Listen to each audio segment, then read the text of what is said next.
Every Sunday, Richard sat at the same table.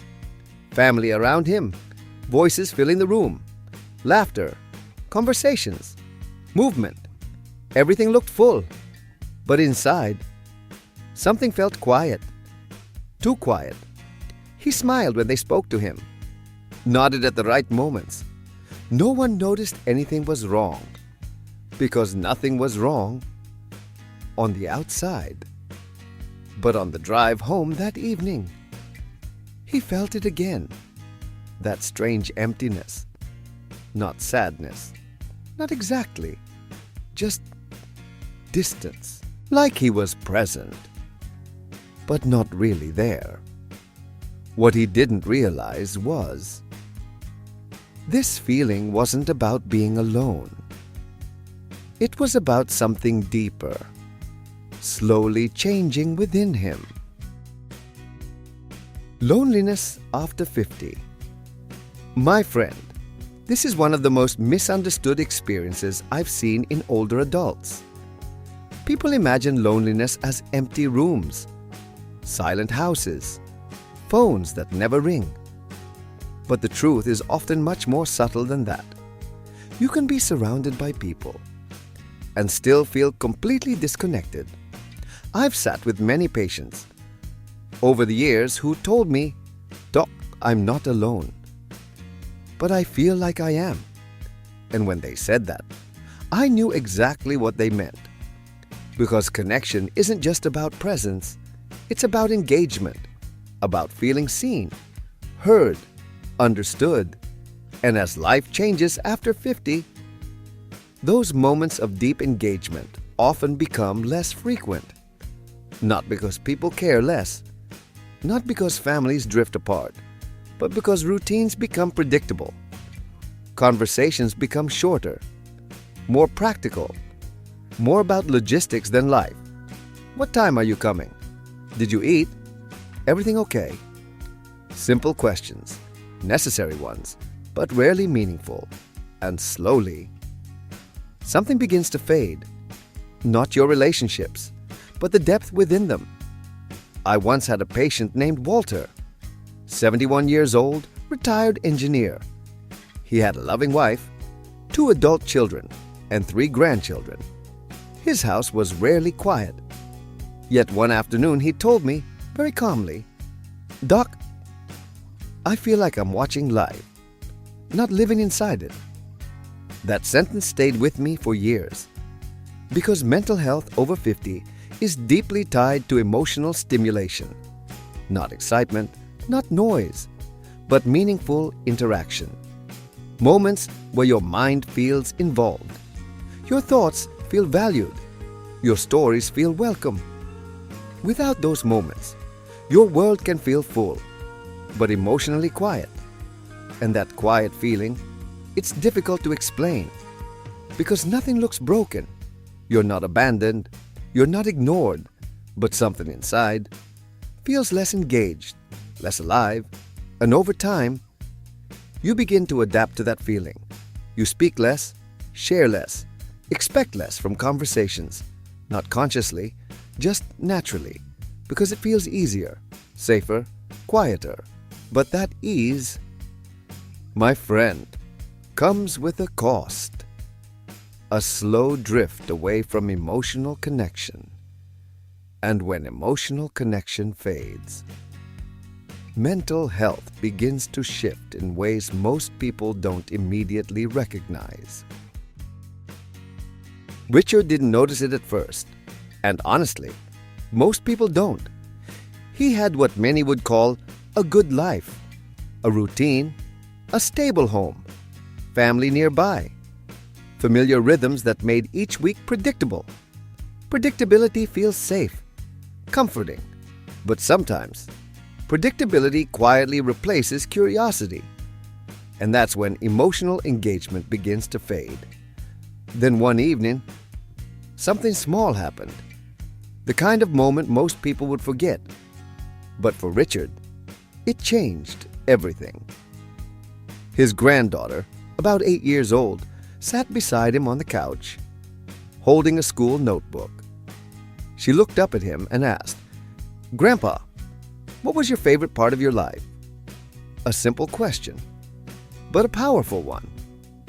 Richard paused, not because he didn't know the answer, but because no one had asked him that question in years, maybe decades. He began to answer slowly, talking about his younger days, his first job, the pride he felt raising his family, the long summer evenings when life felt wide open and full of possibility. And as he spoke, something changed. His voice softened, his eyes focused, his posture shifted forward. For the first time in a long while, he wasn't just responding. He was remembering, feeling, sharing. And my friend, that is one of the most powerful forms of mental stimulation available to the aging brain. Not puzzles, not games. Conversation. Real conversation. Meaningful conversation. Later that evening, he sat quietly reflecting on the moment. Not with sadness, but with awareness. He realized something unexpected. He hadn't missed people. He had missed depth. Moments that go beyond routine questions, beyond polite exchanges, beyond, "How are you?" Because most adults over 50 are not emotionally inactive. They are emotionally understimulated. And that difference matters more than people realize. Because brain health aging depends not only on memory or diet, but on emotional engagement, on storytelling, on reflection, on conversation that makes the mind work and the heart respond.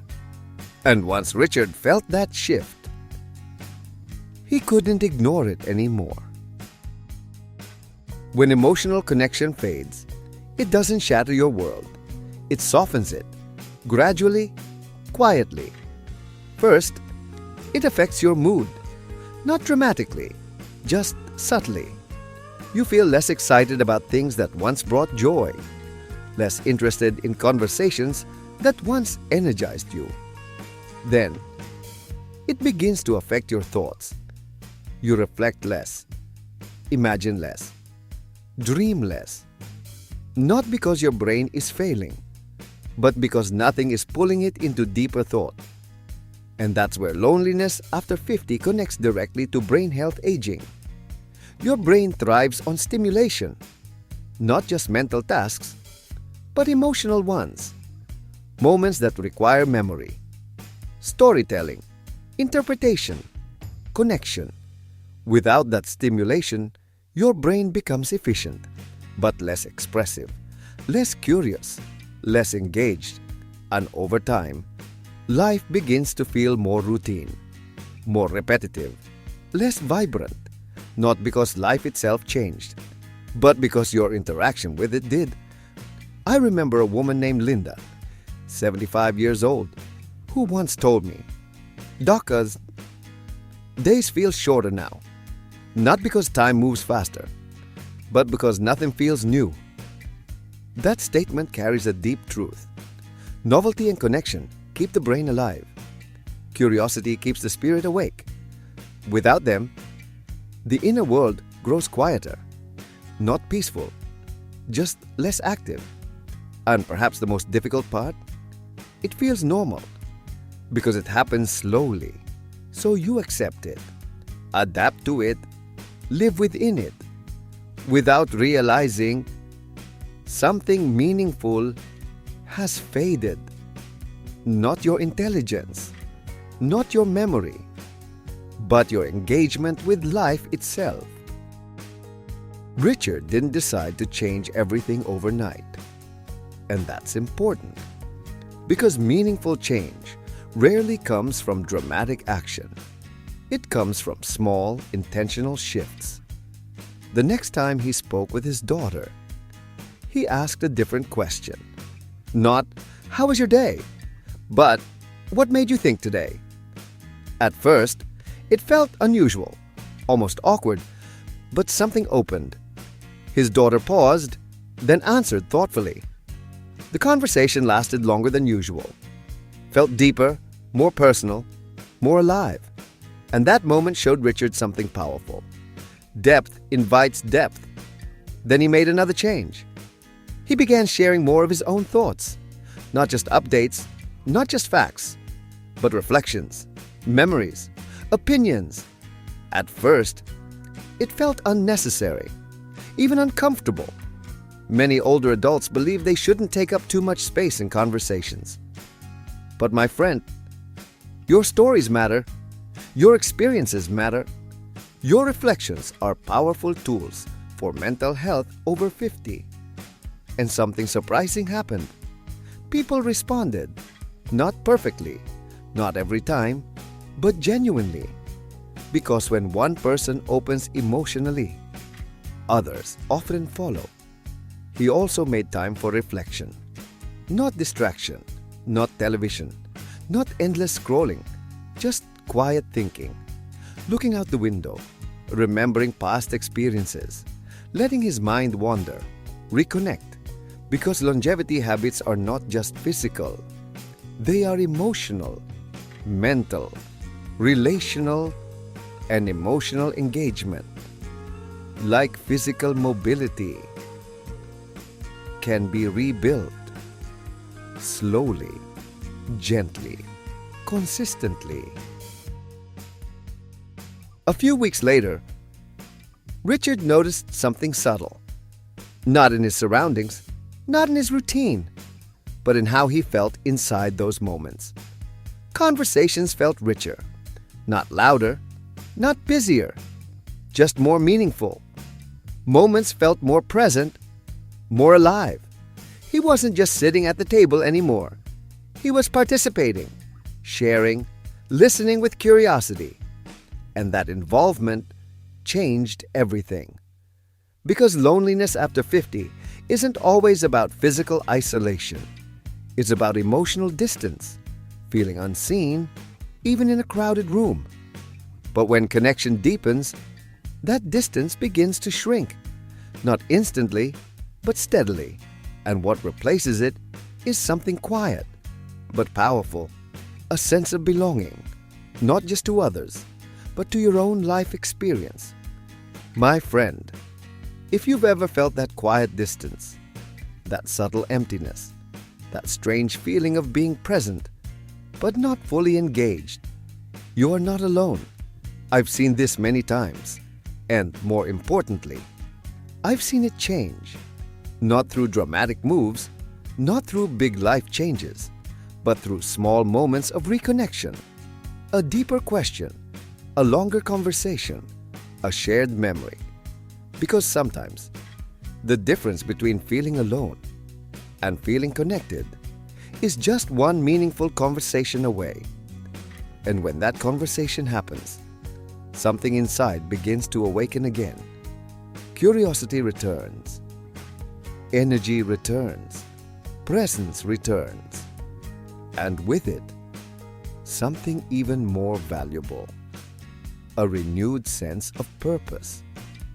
Not loud, not dramatic, just steady and deeply human.